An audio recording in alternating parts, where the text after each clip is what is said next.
Thank you all for joining. I'm Solana Rice. I am co-founder, co-executive director of Liberation in a Generation. I am delighted to have my friend Taifa Smith Butler with me today, hopefully to round out some of the conversations you all have already been a part of. A little bit about Taifa, and one, if you're not following Taifa on Twitter, do so right now. Two, just jump in, Taifa, if I'm missing something big. But so Taifa was CEO of Georgia Budget and Policy Institute for 6 years, but in her 10-year tenure there, she launched People Powered Prosperity. This was a proactive campaign to help Georgia leverage the economic power of its people. And Taifa doubled the staff of GDPI while she was there. No small feat. I came to know her through our work together in the State Policy Priorities group out of the Center on Budget and Policy Priorities. Also a really important group if you don't already know them. Taifa is now the head at Demos, a progressive think tank aimed at creating a just, inclusive, multiracial democracy and economy. Yes. And yes. I'm just delighted that we have this little slip of time to chat. Oh, thank you, Solana. So glad to be here with you, my friend, and so excited to see the new work that you all have launched at Liberation in a Generation. I've been a huge fan of yours for a long, long time, just in terms of your state work around finance, but also around equity at Policy Link to Prosperity Now and back now, connected back to Policy Link with your new organization. So look forward to our continued partnership. Yeah, absolutely. Well, I stepped away from Prosperity Now to start Liberation in a Generation because we really felt like we wanted to get closer to folks in movement. We wanted to really think about the transformative policies that make a difference for Black and Brown people. And we wanted to be able to tell the truth about the economy. There was just a lot of stuff that we had to kind of sugarcoat, well, we're making more opportunity for people of color. And it was just oh, we're not doing that. And we're not doing it fast enough as a nation. And so we really wanted to speak to the real issue of what is the oppression that people of color are currently facing? And what's the alternative to that, which is building liberation. So just in our short time today, folks, I just want to say, this is going to be a very casual conversation between me and Taifa, a little bit different than maybe your other sessions, but you'll walk away with some notes that you'll take in your in your journal, hopefully. But I just want to underscore that this is going to be a conversation that I hope is also inspirational, that we are at a moment and we are building towards even more moments where we can really usher in something much better and much different that is not based in economic oppression of people of color. And so with that, I really just encourage you all to put your questions in the chat. And I thought we'd start with maybe a softball, right? What does economic liberation look like, Taifa? When I go to sleep, I have some dreams about economic liberation. What about you? I do too. I absolutely do. And I would love to hear your take, because you put it in the name of the organization, Liberation. So you are being full-throated in terms of the outcomes that you want as an organization. Liberation in a generation. In a generation, yes. Yeah. So what does that look like for you? And then I'll share a little bit about our Demos perspective. Yeah. Well, we really see it as an economy where everyone belongs. And sometimes people are like, oh, that's so touchy-feely. What are you talking about? But everybody knows when you walk into a party and everybody greets you and everybody's glad to see you. That's what we're talking about. We're talking about an economy where we provide for everyone, where we say, yes, come one, come all. No one's excluded. No one is being exploited for what they don't have. And we're not stealing from folks. I mean, this oppression economy is really based on theft of wages, theft of land historically. But even now, we still see these issues. And it's based on exploitation. We see that with payday lending all the time, right? Well, there aren't enough banking institutions in these communities. Put banking institutions in these communities, right? That's not a necessary evil. And so we see this cycle, but we really think that liberation is possible if we provide sort of if we're thinking about 4 basic principles, which is that all people of color have our basic needs met, that we are all finding safety and security, that we are all valued and compensated for our contributions on many levels, not just the things that we are valuing today, and that essentially, again, that all people of color belong. Oh, I love that. I love that. Naming those things are really important. I also think, given the conversations we're having now in the nation around critical race theory and sort of the history and the truth telling that we all know needs to be, on every billboard as we drive down these highways and byways, is that, there has been historic exclusion that has happened in this country that has been facilitated and managed by government, right? There are policy choices that have been made to keep Black and brown people from really thriving fully in our democracy and in our economy. And I think with that recognition that, government has been an actor that has created the inequities and the disparities we see across all spectrums of health and well-being and income and wages and education. And so thinking about all of those, if we want a truly liberated economy where we all Black and brown people can thrive and fully participate, we have to look at not only policy interventions and really righting the wrongs of the past and being very intentional about racial equity and addressing the barriers that are in place for Black and brown folks, but also power. Right, that Black and brown people who have been most marginalized in this economy don't have a seat at the table to really shape. Right, we are looked to as consumers in terms of our spending. We're looked to as laborers in terms of our labor and our participation and our productivity, right?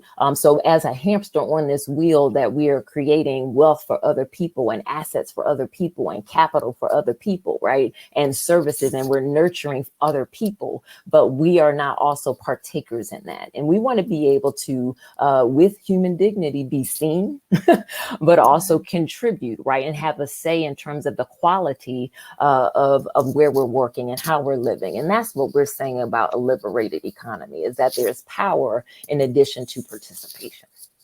That's absolutely right. And I feel like sometimes it's so overlooked, this connection between our economic either oppression or liberation in connection to power, also political power and political participation, right? And at Liberation and Generation, we often talk about this cycle of oppression where racism is profitable, where companies can make profits from being exclusionary and exploitative and aided by government, which I think is so important to raise. And then we get marginalized economically, and that economic marginalization often translates into political marginalization. How are you all thinking about this cycle and sort of how to take it apart or put it back together? Yeah, they're inextricably linked. And so, we are thinking, as we're launching a new body of work called economic democracy.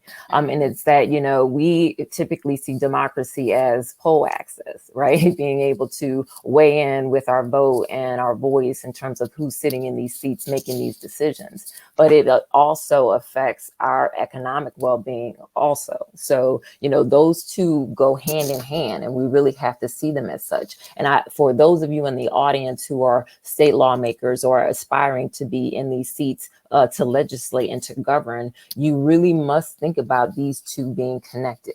You know, the more that we can provide freedom of opportunity and for people to be able to speak to the conditions that they're living through and working in, and then having voice at these seats of decisions around, you know, not only corporations and their work environments, but who's making decisions about their community, right? Who's making decisions about the laws that will govern them. We want to participate. And I think those are the things that lawmakers need to think about as they create these policies and practices. Are they creating opportunities to decentralize the power of corporations who are king right now in this economy? And, you know, coming from the state of Georgia, doing this policy work for 20 years, that was the thing that was foremost in any economic development decisions was, what is the, you know, will of the corporation? What do they want? What do they need? As opposed to centering the needs of the people and the workforce and, you know, all of those things that are really critical for building this economy on the number one asset, which is our people.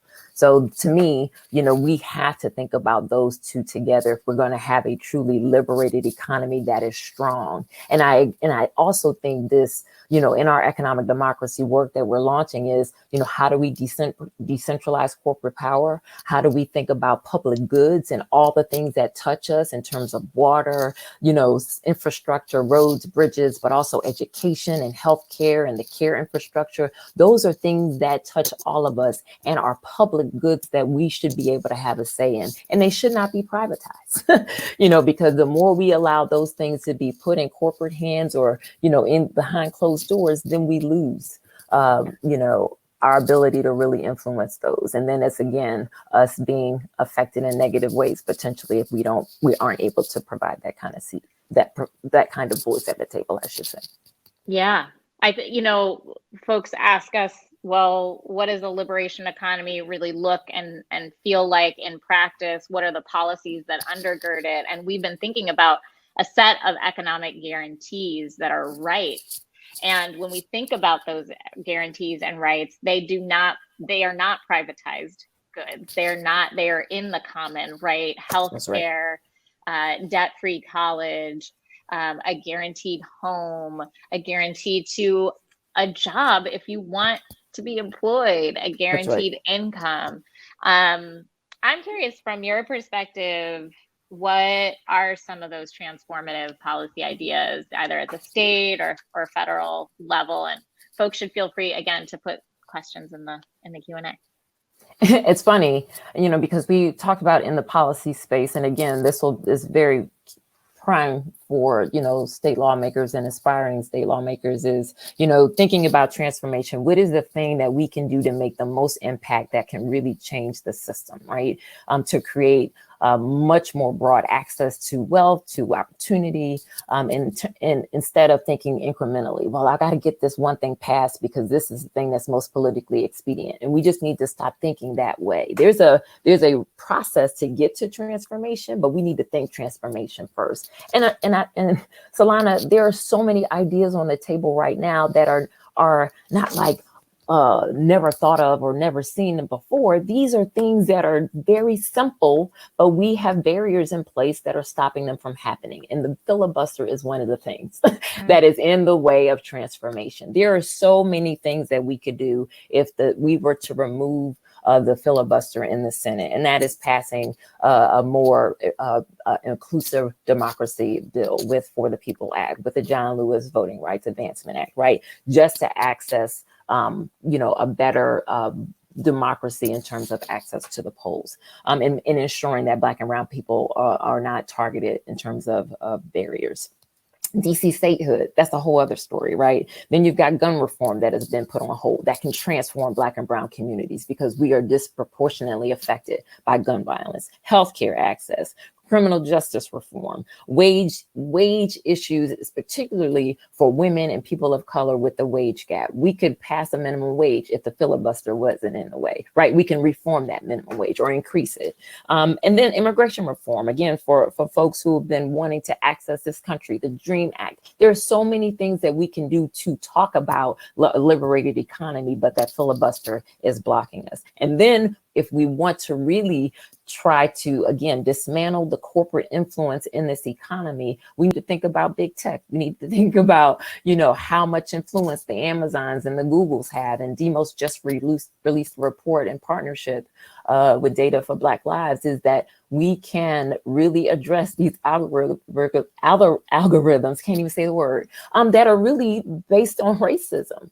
We are now not only being exploited for our labor and our time and our services, but now we are being manipulated to make economic choices and act in a certain way behaviorally because of the data that is being used against us. And so those are the things I think that if we could, one, get rid of the filibuster, but also think about, again, decentralizing corporate power through big tech, we could really change how we can have a say in this economy. What about you? What are the transformative things you think?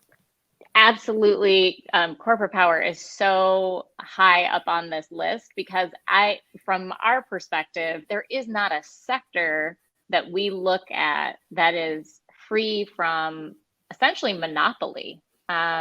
Whether it's how do we do retail banking and what bank do I have to choose from as a consumer, but also like, what bank does my city really have to choose from when they're trying to finance infrastructure development, right? Not many banks. And then we look at agriculture. We saw how vulnerable we are in a pandemic when really, it's one of the most concentrated sectors. We are at the whim of these large corporations to provide sustenance for this nation, but also for nations abroad. It's too much power to leave in the hands of a few that have, in my opinion, proven that their interests are not or do not lie with people and the well-being of people. So absolutely corporate power. I think what I'm excited about, especially this interplay of what's happening at states and at the federal level, some of the things around the guarantees that we've been talking about. I think what we're realizing, and you mentioned some of the barriers around like the filibuster and corporate power, it's also some of that deep-seated like beliefs and assumptions that we have about people have to work in order to have their benefits. People have to jump through 10 million hoops to have citizenship. And like, we passed the 14th Amendment how long ago, and we're still talking about the rights of citizenship. Mm-hmm. Like, it's these things that I think are super important for legislators, especially to remember as we're passing bills that seem like they're providing opportunity, but are still based on these notions of deservedness, of austerity, like, we just don't have enough to provide for everybody. Right. I think what the pandemic has ushered in is like, when there's a crisis, we actually can provide for everybody. That means when there's not a crisis, we can also provide for everybody. That's right. Where there's a will, there's a way. There's a will, there's a way. So now we're seeing this child tax credit, $15 billion in payments going to 60 million children, right? To me, that's the door opening to guaranteed income, basically. If you have a kid, you get money, period. Look in your bank. Actually, everybody that's on this call needs to look at their bank right now, and they need to tell everybody else to look at their bank. If they don't have the child tax credit in there, go sign up for it. And now we see California. California's like $35 million guaranteed income, foster youth, pregnant people. Let's do it. So we can see the momentum churning out of this pandemic, which is it's really disheartening that we had to wait for hundreds of millions of people to die. But we're here. We're seeing eviction moratoriums. Is that on the horizon to like changing the relationship between renters and landlords? That's what I'm hoping. Right. I just think there are a set of sort of toes in the water right now that we really have to like jump full in on. And that means uncovering some of these assumptions that are just not serving us anymore. Absolutely. I totally agree with you. And, to your point, talking about the CDC, the child tax credit, I mean, there are also some great nuggets in this Biden-Harris package, right? Appreciating the administration that we're working with, that we're in, where there are policies that, again, will advance the goals that we seek, which is improving opportunities to engage in this economy in a way that these families can thrive. Many of these policies that have put forward in the infrastructure plan, looking at the care industry as infrastructure, and if you go back and look at history in terms of why domestic workers and care, that was not included, the occupational segregation that happened, and why Black women were the ones who were most negatively affected by that, those choices, right? So us really thinking about care today as a public good that can be invested in, undergirded with additional support. So because it touches all of us, from childcare to adult care, right? So those are the things that I think could be really revolutionary and transformative if we have the bipartisanship to invest in it, and invest in it significantly, so that then that is not a barrier for people engaging in going back to school and pursuing their dreams and aspirations, right, of starting a business because they can't afford to, care for their loved ones. Yeah. Well, I knew this would go by super fast. Yes. I want to make sure that people leave with like a set of things to think about, and a set of tools. What should they be looking for, Taifa? So for those of you who know, Demos has been around for 20 years, and we have been doing the work of the intersection between democracy and the economic justice, and centering the voice of Black and Brown people. And so if you want to think about how to build a more inclusive democracy in your states or in your jurisdictions, go to demos.org, DEMOS.org. We just recently released the Data Capitalism Report, where you can learn more about how to address big tech in your states. We have just recently released a report on an inclusive democracy agenda, and really looking at how we can advance a more inclusive democracy where we can advance power and voice for Black and Brown people who've been most marginalized. And so I would say, please check out our website and use us as a resource as you craft your policies. And Solana, one of the things we talked about a little bit is oftentimes, I hear lawmakers say that, well, my intention is this with this piece of legislation, but they don't really investigate or interrogate the impact. And so, I would say, let's give them a set of questions to really think about, as you go back to your home states and think about bills that you want to bring forward that can really tackle the racial inequities that we see in this country. And I love what Dr. Kendi talks about, anti-racism, right? And being an anti-racist, you have to be a full-throated anti-racist when you think about policy solutions. And any policy that will create disparities or will have disparate impact on Black and Brown folks is a racist policy. And so how do you think with intention that those things that then do not create disparities and actually improve equity for the most marginalized folks, those are anti-racist policies. So that would be one suggestion that I have for you, is to think about a framework that can help you advance anti-racist legislation and policy solutions that would really help address the inequities we see every day in our democracy and in our economy, in our economy, so Black and Brown folks can thrive. What about you, Solana? Exactly. I think what you're saying is really centering your intended outcome. And if your intended outcome is really to benefit Black and Brown people, start there and back into what does this legislation do on that front. For us, we have a series of questions. We actually adapted this a little bit from the folks at Critical Resistance. And it's a simple 4 questions about our current systems. Who is really benefiting, centered, or protected in this system? We can think about policing. It is not Black and Brown people that are benefiting, centered, or protected. What are the assumptions and beliefs that drive the system? We talked about work requirements, for example, and this idea of deservedness. We talked about the need to criminalize people and people have to be policed. This idea of abundance versus scarcity, like and austerity. Oh, we don't have enough to benefit everyone. Those are assumptions we really need to interrogate. Right. And what are the tools we use to reinforce those assumptions? So you all are using tools of legislation. There's also administrative changes. There's regulation. We have a lot of tools at our disposal that can be used either way. And what actually results for Black people and people of color? I think that is the end result. And you can ask those questions across any system: housing, philanthropy, education, workforce development.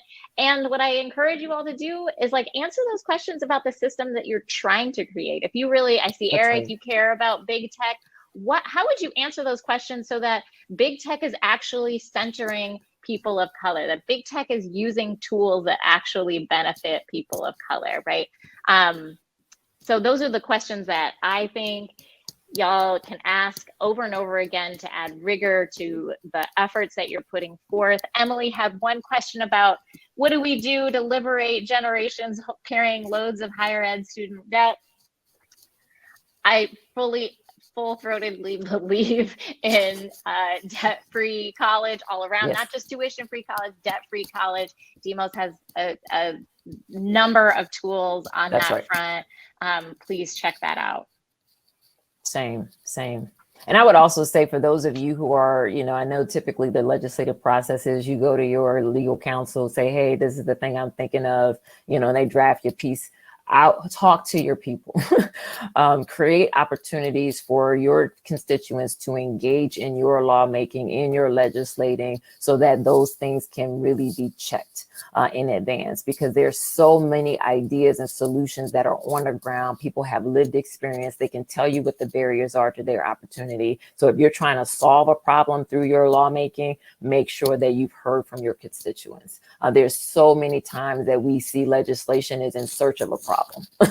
And I would just say, make sure that it is pulse checked by your constituents. That is hyper important. And anything that you can do as a lawmaker and as a legislative leader in your states, in your communities, make sure that, again, we are centering the voice and the needs of people, not thinking through what's the most politically expedient. And I also think, at the end of the day, for organizations like ours who are research-based, or, think tanks who are connected to movement leaders and to advocacy organizations on the ground, is that we need your political will to really make a difference. But the public will has to be there to hold you accountable, and so expect it.